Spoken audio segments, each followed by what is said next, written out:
En manchette ce soir, explication dans le dossier du gîte touristique. La commission jeunesse se cherche de nouveaux membres et le cercle de fermières de Masson-Angers fait du tricot graffiti.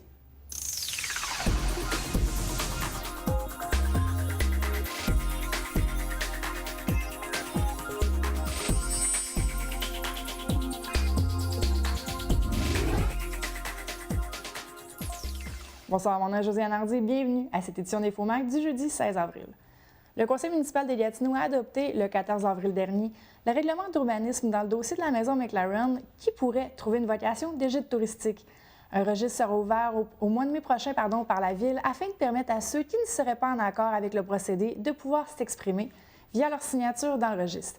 Je vous rappelle qu'une pétition avait été mise de l'avant par des citoyens qui craignent l'arrivée de commerces. Donc, le projet a franchi une étape supplémentaire, mais est-ce que le tout va aller de l'avant? Pas encore, parce que là, il y a une demande d'ouverture de registre. Alors, selon les protocoles, il va y avoir l'ouverture de registre qui va être pour le 13 mai, la demande qui va être la publication, 13 mai, et le 20 mai, l'ouverture du registre. Alors, non, c'est pas officiel pour le gîte touristique. Maintenant, les propriétaires de l'immeuble ont des devoirs à faire. Ils peuvent faire signer la majorité des gens. S'ils vont faire la signature de la majorité des gens du quadrilatère. Plusieurs informations ont circulé à l'effet que tout le processus serait un changement de zonage, ce qui ouvrirait la porte, entre autres, pour des commerces. Le conseiller de la jeunesse tenait à répéter que tout le processus n'est pas un changement de zonage et qu'un gîte touristique serait une très belle opportunité. Ce n'est pas un changement de zonage pour commercial, c'est un ajout d'utilisation pour un gîte touristique. Alors, les allégations on ne sait pas c'est qui peut acheter, financièrement, y est-tu correct? Je veux dire, c'est pas dans les devoirs de la Ville d'aller voir si financièrement la personne est capable d'acheter. Là, je veux dire, les banques sont là pour supporter, pour endosser, faire les études. Si la personne fait patate, ça reste une résidence, ça reste la possibilité d'un gîte touristique. Ça ne peut pas devenir un restaurant, ça ne peut pas devenir une quincaillerie, il n'y a pas d'autre utilisation que résidentielle ou un gîte touristique. Les fameux abris d'auto pour l'hiver, communément appelés les abris tempo, devraient, selon le règlement municipal, être enlevés le 15 avril. Cependant, comme l'hiver a pris du temps pour nous quitter, la Ville a repoussé la date limite prévue pour enlever ces abris. Les gens ont maintenant jusqu'au samedi 18 mai pour les enlever. La Ville de Gatineau estimait que le gel au sol empêchait des citoyens de retirer les poteaux des abris plantés à même la terre. Lorsque la date butoir sera dépassée, les citoyens fautifs s'exposent à une amende de 300 $ plus les frais administratifs. La nouvelle circule depuis quelques temps déjà. Le service des postes sera transformé avec l'arrivée de boîtes postales. Le Conseil municipal de Gatineau a adopté une résolution demandant à Poste Canada un moratoire afin de permettre les discussions sur la fin de la distribution du courrier ainsi que l'arrivée des dites boîtes postales. Le but de ce moratoire n'est pas de contrecarrer les changements majeurs, mais bien de voir l'impact que le tout aurait sur la Ville avant le début des démarches. Des villes ayant déjà les boîtes postales ont vu des frais être facturés. Les questions d'accessibilité et de sécurité font également partie du questionnement qu'a présentement la Ville de Gatineau. La prochaine nouvelle est pour les adolescents. Connaissez-vous la commission jeunesse de Gatineau? Comité formé exclusivement d'adolescents, ils discutent de sujets divers. La commission est en recrutement présentement pour la prochaine année scolaire. 2 sièges sont disponibles par école. La porte est ouverte pour les étudiants qui seront au secondaire l'an prochain, soit de secondaire 1 à secondaire 5, pour déposer leur candidature d'ici le 23 avril via le site internet cjgatineau.ca. La page Facebook de la commission propose un bel inventaire des activités réalisées par la commission. Le président de la commission jeunesse, le conseiller Cédric Tessier.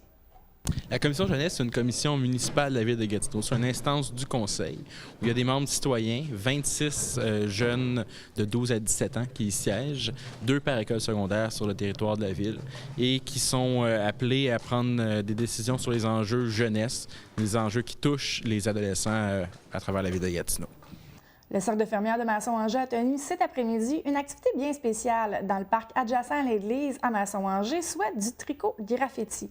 Pour souligner le 100e anniversaire des fermières, tous les cercles au Québec tiendront au courant de cette semaine ou de la semaine prochaine la même activité de tricot graffiti. Le tricot graffiti est l'art du tricot pour recouvrir le mobilier urbain. Cette activité se veut rassembleuse et ainsi démontrer que les cercles de fermières sont toujours en vie. C'est le siège social des fermières qui ont eu l'idée de rassembler tous leurs membres dans cette activité commune qui aidera à la transmission du patrimoine culturel et artisanal. Les tricots graffiti resteront en place au parc pendant quelques temps. La Ville de Gatineau a officialisé son partenariat dans le projet de terrain synthétique à l'école secondaire Hormidas-Gamelin. Même si le tout avait déjà été annoncé en grande pompe, il manquait le dit protocole d'entente entre la Ville de Gatineau et la commission scolaire au cœur des vallées, protocole d'entente d'un montant de 932 000 et qui a été officialisé lors du dernier conseil municipal qui se déroulait à Bottignam, je vous le rappelle, le 14 avril dernier. Tous les partis étaient très heureux de cette étape de plus qui a été franchie. C'est l'étape du go. La commission scolaire s'en va en appel d'offres. On parle quasiment du septembre pour quasiment le lancement des TIG. Moi, je le souhaite là, de toutes parts. Fait que si tout va bien, si les cartes sont bien jouées, aucune ambiguïté, bien, on s'en va avec un terrain synthétique pour les TIG.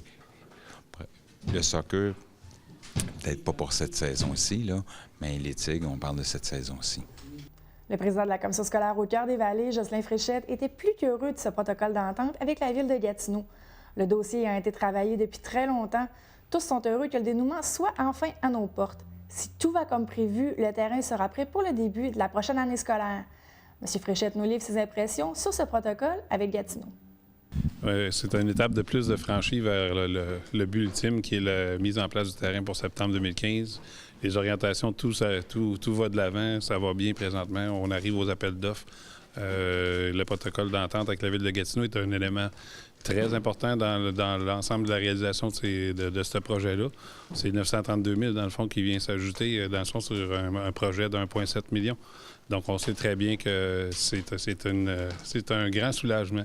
Puis on l'accueille avec une très grande joie. Puis ça va demeurer qu'un legs pour l'est de la Ville de Gatineau et pour l'utilisation, dans le fond, et l'accessibilité d'un plateau de qualité pour les résidents. Karaté-Kama fait partie de l'univers sportif de l'Est de Gatineau depuis plusieurs années. En effet, le club célèbre cette année ses 30 ans d'existence. J'en ai profité plus tôt aujourd'hui pour m'entretenir avec Germain Bisson à ce sujet et sur les excellentes performances du club au niveau international.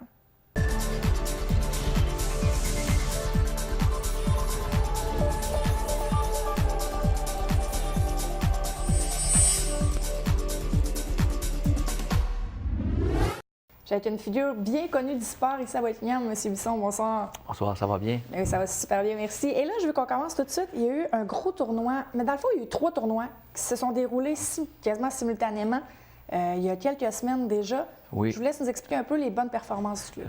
C'était la fin de semaine de Pâques. Il y a toujours ça aux États-Unis. Ça s'appelle le US Open. On avait en même temps la Coupe d'Amérique du Nord le jeudi, qui regroupait le Canada, Mexique et États-Unis. Le vendredi, c'était la Coupe internationale de Las Vegas. On avait une dizaine d'athlètes qui ont participé. Et le week-end, c'était le gros championnat qui s'appelle le US Open, le championnat ouvert des États-Unis, qui regroupe, il parle toujours au-dessus de 2000 athlètes, une quarantaine de pays. Fait que c'est un gros championnat où on a offert de grandes performances. Mais justement, je veux revenir sur cette performance-là, parce que je pense que même vos athlètes vous ont fait verser des larmes de joie, là. Oui, on est extrêmement contents. Le championnat des États-Unis ouvert, c'est un gros championnat qui a toujours des athlètes internationaux renommés qui sont là. Par exemple, le champion du monde Douglas Bowes était là, il a remporté la finale. Lors de la grande finale du dimanche au soir, qui regroupe les 5 catégories chez les hommes, 5 catégories chez les femmes, on avait 3 personnes en finale. Juste ça, c'était déjà exceptionnel pour nous autres. Mais hors de toute attente, en tout cas, on est extrêmement contents. On a remporté 3 finales. Roxane Côté chez les moins 50 kilos, Camille Desjardins chez les moins 61 et Philippe Soucy chez les hommes moins 84. Je dois t'avouer qu'au restaurant, après avec mon épouse, c'est ça. J'ai versé quelques larmes, puis j'étais content. C'était des larmes de joie. Ça fait 30 ans de karaté. Vous célébrez vos 30 ans cette année. Qu'est-ce qui fait en sorte, selon vous, que vous faites belle figure partout où vous passez? C'est important de dire que l'école, ça regroupe des personnes qui ont 5 ans jusqu'à 78 ans. On entend parler beaucoup du côté sportif des athlètes qui performent maintenant. Je me plais à dire, avant qu'on allait à Val-d'Or, on trouvait ça loin. Maintenant, on va en France, puis c'est pas trop loin, ça prend pas trop de temps. Mais c'est aussi un club de compétition, c'est un club de karaté. On enseigne le karaté traditionnel. Puis je me plais à dire que c'est une école de vie. C'est une école de vie pour aider les personnes à devenir les meilleures personnes qu'ils peuvent devenir. On veut travailler sur l'être humain en premier. Je crois que la clé du succès, c'est d'avoir un esprit de famille. Chez nous, on appelle ça Kyozon Kyoe, qui veut dire amitié mutuelle pour une prospérité mutuelle. Fait que chacun trouve sa place, on croit au potentiel de tout le monde et le succès est à la portée de tous. Fait que c'est pas juste la compétition, c'est aussi le monsieur de 78 ans, je te parlais tantôt, qui vient s'entraîner 3 fois par semaine, qui veut performer pour lui. Fait que l'être humain passe toujours en premier, puis on croit sincèrement que tout le monde a le succès à l'intérieur. Il faut juste travailler fort, il faut créer un contexte idéal pour permettre à chacun de s'exprimer. Je crois que c'est la raison principale. Vous mentionnez le monsieur de 78 ans, pardon. Il n'y a pas d'âge pour commencer le karaté, là. Bien, chez nous, on les accepte à partir de 5 ans.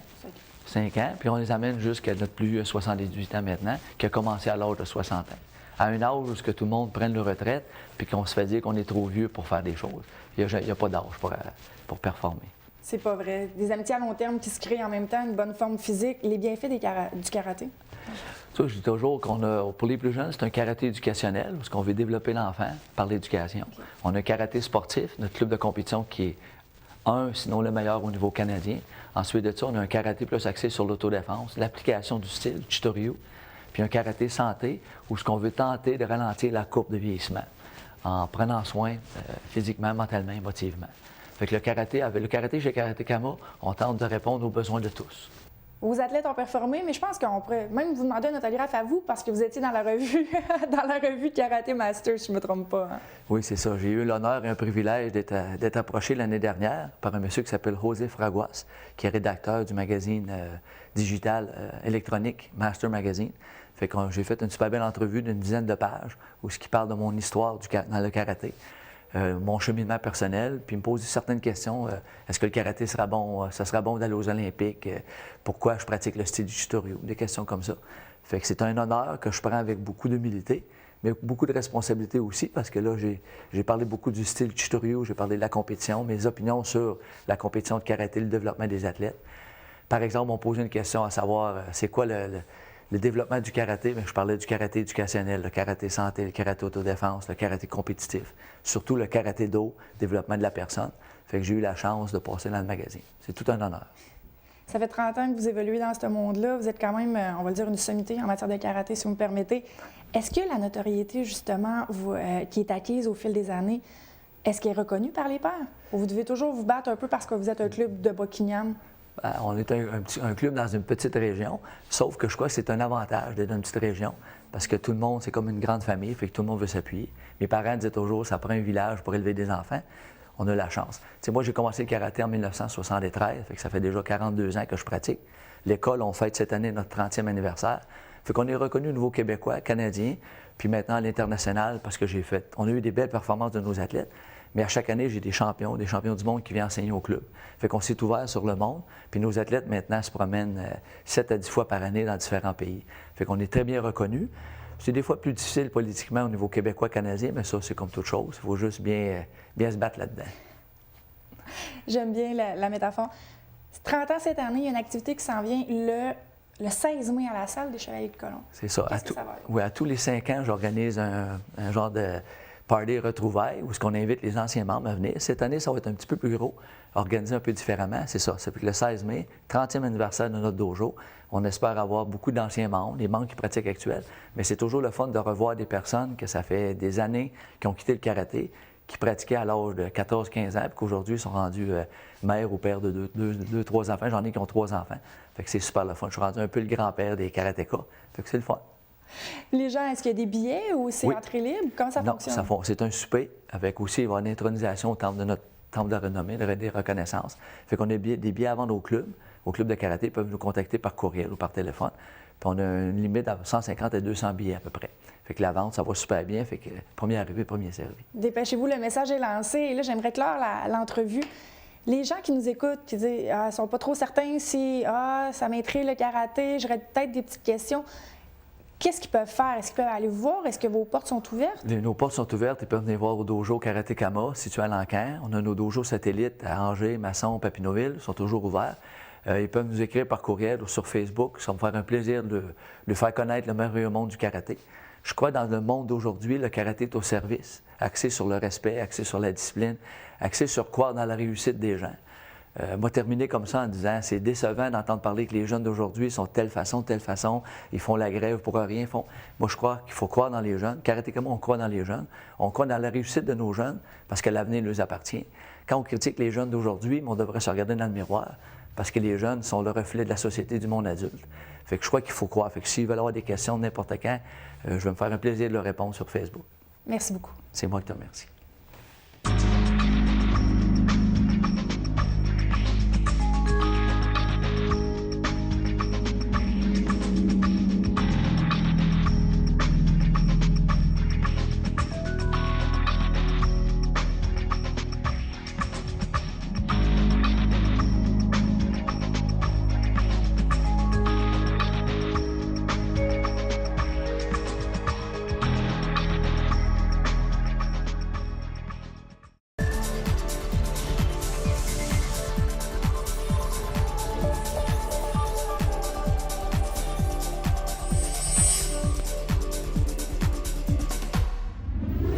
C'est l'heure des sports avec François. François, bonsoir. Bonsoir, Josiane. D'abord, on commence ça. Le volet féminin de la Coupe Dodge. Oui, effectivement, ça a eu lieu en fin de semaine dernière. On sait qu'on n'en parle pas tellement là, du hockey féminin, mais ici, dans l'Outaouais, c'est quand même très bien implanté. Et pour la première fois, là, on a placé 4 équipes en demi-finale là, du côté de l'Express et l'extrême de l'Outaouais. 2 ont remporté les grands honneurs. Il s'agit de l'Express Piwia et de l'Express, de l'extrême PWB. Les 2 équipes ont été dominantes pendant tout le tournoi. Le PWA a réalisé 5 blanchissages en autant de sorties et le PWB, ils ont accordé seulement un but en 5 rencontres.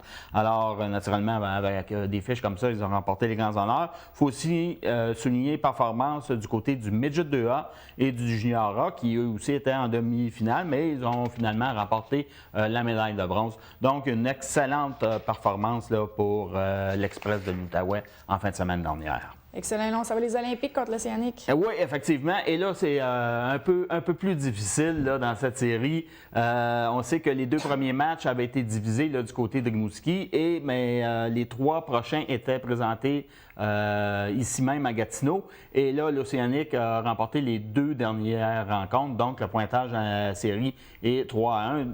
Les Olympiques sont acculés au pied du mur. D'ailleurs, le 5e match a lieu vendredi soir. C'est peut-être pas la bonne heure, là, mais c'est vendredi soir, ici même là, à Gatineau. Et après ça, si nécessaire, les matchs subséquents vont avoir lieu à Rimouski mardi et mercredi, je pense, la semaine prochaine. Alors, on voit là, oui, ils ont surpris Blainville-Boisbriand.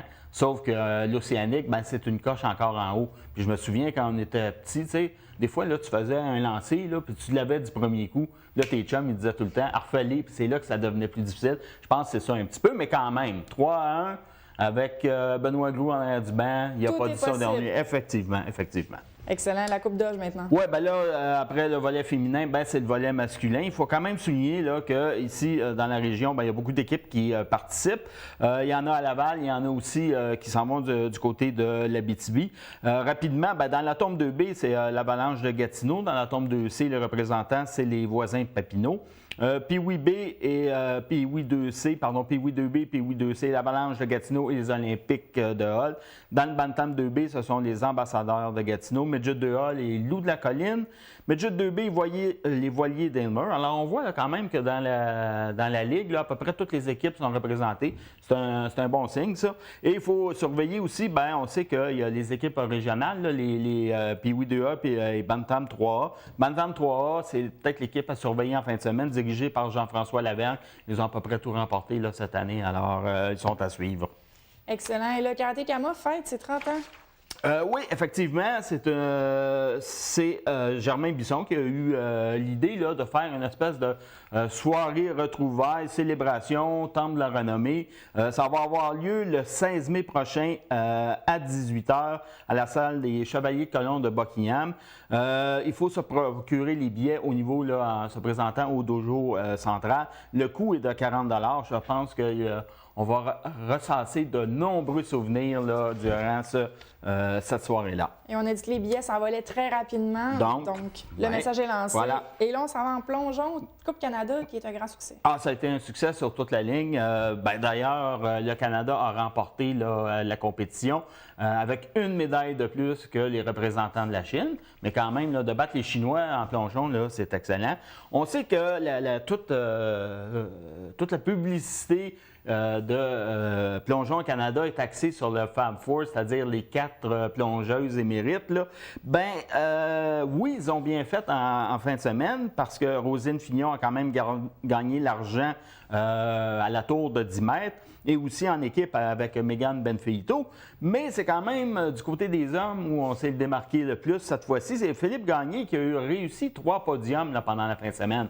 Alors, lui était bien content là, de pouvoir narguer un peu les filles en disant « Oui, vous avez toute la publicité, mais on est capable de plonger nous aussi. » Écoutez, c'était à Salcombe pour les finales. C'est vrai que 500 personnes, là, c'est quand même vite rempli. Mais ce qui était encore plus intéressant, c'est que la compétition sera de retour l'an prochain. Ça a été confirmé. Très bonne nouvelle. Oui. Là, on reste dans des sports nautiques, la nage synchronisée. Oui, on parle de Karine Thomas, qui est, on sait que c'est une athlète de Hull. Et puis, elle avait participé aux Olympiques avec Stéphanie Leclerc. Et on sait que Stéphanie Leclerc a annoncé sa retraite. D'ailleurs, Karine, c'est la seule qui reste sur l'équipe nationale là, des derniers Jeux olympiques de Londres.